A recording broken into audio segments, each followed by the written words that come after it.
लाखों करोड़ों अगर चिट्ठी मोदी और अमित शाह को लिख देंगे, कोई सुनवाई नहीं होगा, क्योंकि ये देश अभी जो चल रहा है वो गुंडों की सरकार से चल रहा है। कमाल कहिए 10,000 रुपए का बिहार के अंदर जो सत्ता पाली, और हमारे देश का निर्वाचन आयोग मुर्दा, क्या कहने हैं भाई।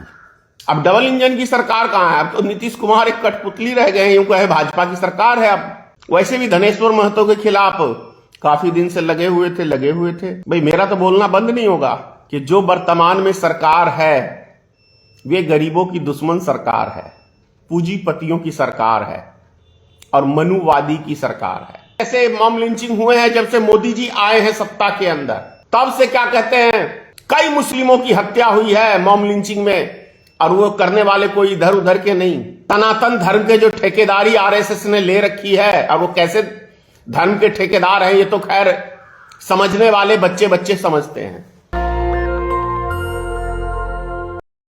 देश में जो सिस्टम चल रहा है कुछ गजब किस्म का सिस्टम चल रहा है। अगर आप थोड़े से भी दिमागदार हैं, थोड़े से भी दिमाग है आपके पास, और यदि उन विषयों के ऊपर आपने सोचना शुरू कर दिया तो यह समझ लीजिए कैसे लगेगा आपको कि आपके पैरों तले से जमीन खिसक जाएगी। जिस तरीके से अभी यूपी के अंदर एक दंगा हुआ था, एक मस्जिद के ऊपर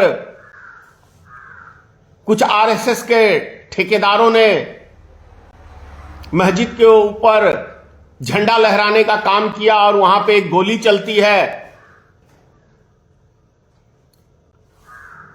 उस व्यक्ति को कल फांसी की सजा हो गई। मुस्लिम था गोली चलाने वाला। लेकिन इस चीज के ऊपर, इस देश के ऊपर किसी भी कोर्ट ने इस विषय को नहीं समझने का प्रयास किया कि आखिर ये नौबत आई क्यों। जरा सोचिए, अगर यही हरकत किसी मंदिर के ऊपर चढ़ के कोई मुस्लिम किया रहता, और यदि क्या हिंदू अगर उसको गोली मारता, तो क्या कोर्ट यही काम करता? यह प्रश्न है। दूसरी तरफ कई ऐसे मॉब लिंचिंग हुए हैं भारत के अंदर इस कुछ बीते दिनों में, या साल या 2 साल में कहें, या 10 साल से ऐसे मॉब लिंचिंग हुए हैं जब से मोदी जी आए हैं सत्ता के अंदर, तब से क्या कहते हैं कई मुस्लिमों की हत्या हुई है मॉब लिंचिंग में, और वो करने वाले कोई इधर उधर के नहीं, सनातन धर्म के जो ठेकेदारी आरएसएस ने ले रखी है। और वो कैसे धर्म के ठेकेदार हैं ये तो खैर समझने वाले बच्चे समझते हैं। उनके ऊपर कोई कार्रवाई नहीं हुई है। और उससे भी बड़ी बात, संजीव भट्ट, सोचिए, एक आईपीएस, गुजरात दंगों का शिकार कहें उसको, क्योंकि मोदी जी के खिलाफ उस आईपीएस ने, संजीव भट्ट ने जांच शुरू की थी, उसे आदेश मिले थे। आज वो जेल में सड़ रहा है। सुप्रीम कोर्ट ने कल ही उसकी याचिका खारिज कर दी उम्र कैद में, झूठे उसके में।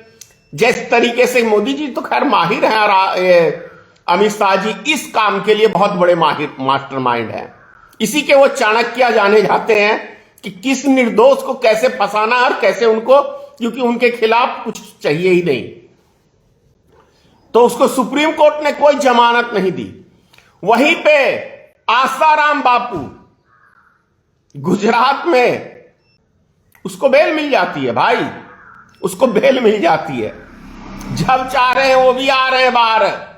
राम रहीम हरियाणा में, उसे जब चाहे भाजपा सरकार उसे बेल दे देती है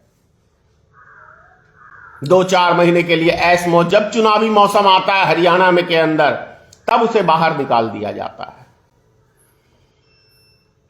ऐसी सरकार क्या आपने कभी देखी है? और इसी राम रहीम के खिलाफ जांच के आदेश किसने दिए थे आपको पता है ना? अटल बिहारी वाजपेयी की सरकार ने। एक व्यक्ति ने चिट्ठी लिखी और उस पर जांच कार्रवाई शुरू हो गई। लेकिन यहां तो आप लाखों करोड़ों अगर चिट्ठी मोदी और अमित शाह को लिख देंगे, कोई सुनवाई नहीं होगा, क्योंकि ये देश अभी जो चल रहा है वो गुंडों की सरकार से चल रहा है। सम्राट चौधरी, आप बिहार को देखो ना, जो स्वयं बोलता था कि मैंने एक नेता को इतना गाली दिया, इतना गाली दिया, इतना गाली दिया, और कई नेता है उसके भाजपा के बिहार में मौजूद जो खुद बोलते हैं कि हमने इतनी गंदी गंदी गालियां दी है, इतनी गंदी गंदी गालियां दी है, हाईलाइट हुआ, लोग शर्मसार हो जाते हैं, पानी पानी हो जाते हैं, लेकिन हम तो बेशरम है भाई।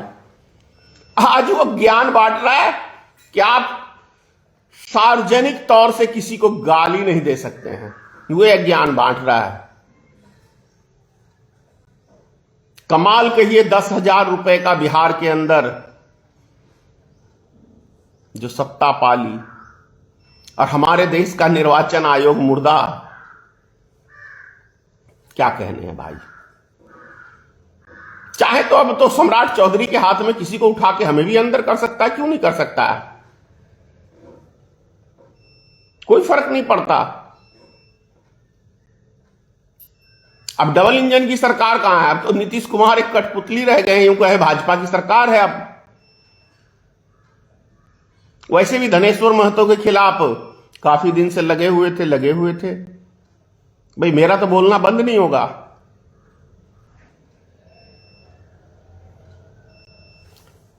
जब तक जीना है तब तक सच्चाई के लिए लड़ना है, बस।